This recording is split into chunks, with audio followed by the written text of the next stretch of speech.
সত্যি করে বল সাধনা, তোর মাথায় কে সিঁদুর তুলেছে? এ তুলেছে বাবা। সম্রাট! বাবা ও তো আমার বোন হয়। এই সাধনা, সিঁদুর মোছ।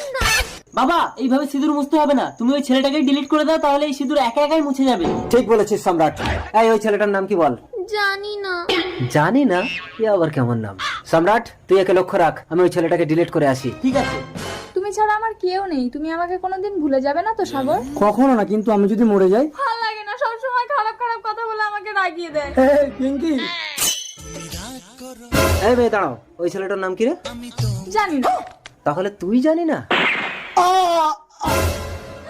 সাগর, সাগর, সাগর, পিঙ্কি, তুমি আর একটা বিয়ে করে নিও। আপনি একটা অনাথ মেয়ের স্বামীকে মেরে ফেললেন। এ তোমার স্বামী? আমি তো আরে ভেবেছি এই আমার মেয়ের মাথায় সিঁদুর তুলেছে। এবার আমার কি হবে? চলো মা, তোমার স্বামীর সৎকার করে আমার ছেলের সাথে তোমার বিয়ে দিয়ে আমার পাপের প্রায়শ্চিত্ত করবো। অসম্ভব,